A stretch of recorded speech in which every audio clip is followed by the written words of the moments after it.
Universal Design for Learning. Universal Design for Learning adalah kerangka kerja dengan seperangkat prinsip untuk belajar dan mengajar, berdasarkan wawasan ilmiah tentang bagaimana manusia belajar sebagai upaya dalam meningkatkan serta mengoptimalkan pengajaran dan pembelajaran bagi peserta didik yang memiliki kebutuhan belajar yang beragam, termasuk peserta didik penyandang disabilitas. Tujuan dari Universal Design for Learning yaitu memberikan kesempatan yang sama bagi semua peserta didik untuk berhasil, menciptakan lingkungan belajar yang menantang, bermakna, dan fleksibel yang bekerja untuk semua peserta didik, mengembangkan berbagai metode pengajaran untuk menghilangkan hambatan belajar, kemudian membantu peserta didik menjadi pembelajar yang mahir. Center for Applied Special Technology menjelaskan kerangka Universal Design for Learning melalui 3 prinsip. Di antara yang pertama adalah multiple means of engagements.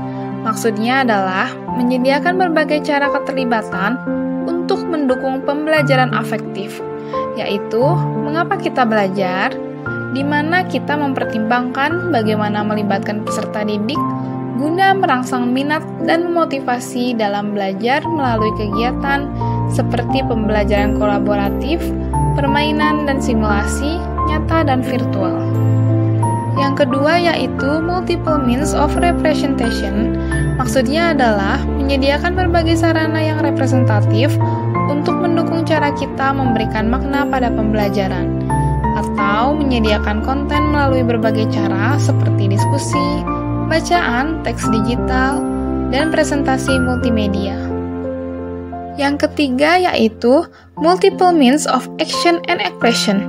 Maksudnya adalah menyediakan berbagai cara yaitu berupa tindakan dan ekspresi sebagai upaya dalam mendukung cara belajar yang strategis, yaitu bagaimana kita belajar, di mana kita memberikan kesempatan kepada peserta didik untuk menunjukkan pemahaman mereka dalam berbagai cara seperti melalui tes atau makalah, melalui seni, presentasi multimedia, dan rekaman digital. Universal Design for Learning merupakan kerangka kerja bagi guru dalam merencanakan pembelajaran bagi peserta didik yang beragam. Ketika guru ingin menerapkan kerangka Universal Design for Learning dalam menyusun rencana pembelajaran, maka guru dapat mengambil tahapan desain universal pada bidang arsitektur, serta mengimplementasikannya dalam bidang pendidikan. Sebagai berikut. Dalam konteks desain universal untuk pembelajaran, tahapan advokasi dapat dilakukan dengan melakukan komunikasi secara persuasif dalam upaya membangun kesadaran bagi semua, baik guru maupun peserta didik mengenai konsep keberagaman.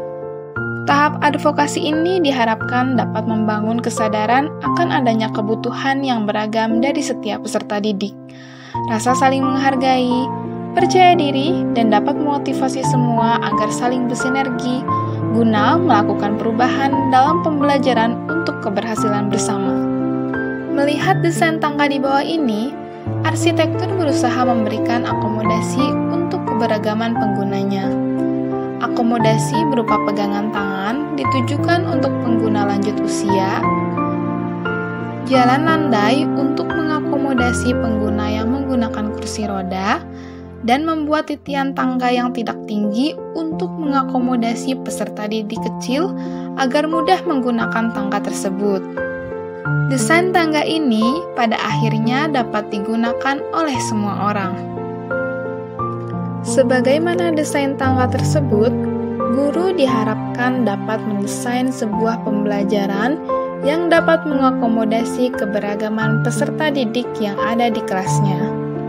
Agar guru dapat memberikan akomodasi yang sesuai dengan keberagaman peserta didiknya, guru harus terlebih dahulu melakukan pemetaan mengenai keberagaman gaya belajar peserta didik, keberagaman minat, dan juga melakukan asesmen sehingga guru dapat mendapatkan profil belajar peserta didik guna mengetahui kebutuhan belajarnya. Berdasarkan data tersebut, guru dimotivasi untuk merancang berbagai akomodasi dalam pembelajaran yang dapat memenuhi kebutuhan peserta didik yang beragam. Tahap aksesibilitas ini adalah tahapan yang paling diharapkan, yaitu tahapan di mana terciptanya lingkungan belajar yang telah direkayasa, di mana akomodasi dan dukungan yang guru berikan telah mengakomodasi keberagaman peserta didik sehingga terpenuhi kebutuhan belajarnya. Tomlinson menjelaskan bahwa untuk memulai pendekatan desain universal untuk pembelajaran mengharuskan pendidik untuk memikirkan 3 aspek dalam kurikulum, yaitu konten, proses, dan produk. Konten menyangkut apa yang diajarkan atau apa yang kita ingin peserta didik pelajari, ketahui, dan lakukan. Proses menyangkut bagaimana peserta didik memahami apa yang mereka pelajari. Sedangkan produk menyangkut bagaimana peserta didik mendemonstrasikan apa yang dipelajari. Guru harus memastikan ketiga prinsip Universal Design for Learning dapat diimplementasikan dalam rancangan pembelajaran yang akan dibuat dengan memperhatikan hal-hal berikut. Jaringan afektif. Bagaimana guru mendukung dan memotivasi peserta didik? Guru harus memahamkan semua peserta didik mengenai apa yang peserta didik sudah ketahui, apa yang peserta didik ingin ketahui, apa yang akan kita pelajari, mengapa ini penting dipelajari, mengapa kita harus berusaha dan menghabiskan waktu untuk mempelajari ini, apa dampaknya jika mereka tidak mempelajarinya. Jaringan rekognisi. Bagaimana guru menyediakan berbagai representasi media, metode yang dapat mengakomodasi keberagaman peserta didik berkebutuhan khusus. Oleh karenanya, guru sebaiknya melakukan asesmen untuk mengetahui gaya belajar peserta didik, potensi dan tantangan yang dimiliki setiap peserta didik dalam belajar, mengetahui potensi sekolah dan memanfaatkannya dalam mendukung penyajian materi yang beragam, merencanakan pembelajaran yang bisa diakses oleh peserta didik yang memiliki gaya belajar auditori, visual, dan juga kinestetik, merencanakan materi pembelajaran yang representatif dengan pendekatan multisensori untuk menjamin peserta didik yang memiliki hambatan dapat belajar melalui sensori yang paling menonjol dari yang mereka miliki. Pembelajaran mediasi teman sebaya, di mana antar teman bisa saling membantu mengajarkan pada teman lainnya. Jaringan strategi. Bagaimana guru memberikan keluasan untuk mengekspresikan apa yang mereka pahami, misal melalui presentasi oral, melalui poster yang dibuat oleh murid, karangan lagu yang ditampilkan murid, gambar atau film animasi yang dibuat murid, dan sebagainya. Hal ini pun mendorong guru untuk memilih cara penilaian yang beragam, tidak hanya melalui tes, tapi juga proyek, portofolio, self-assessment, dan sebagainya.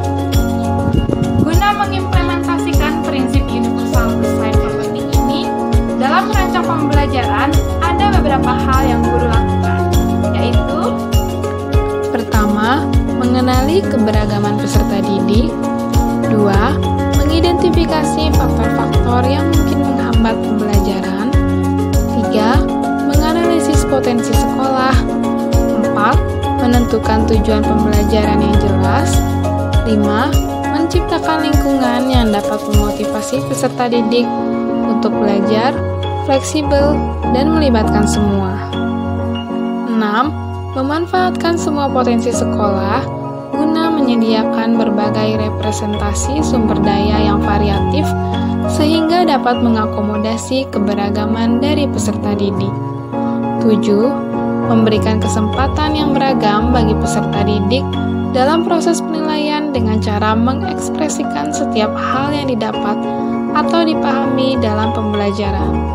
8. Membantu peserta didik untuk menjadi pembelajar yang mahir.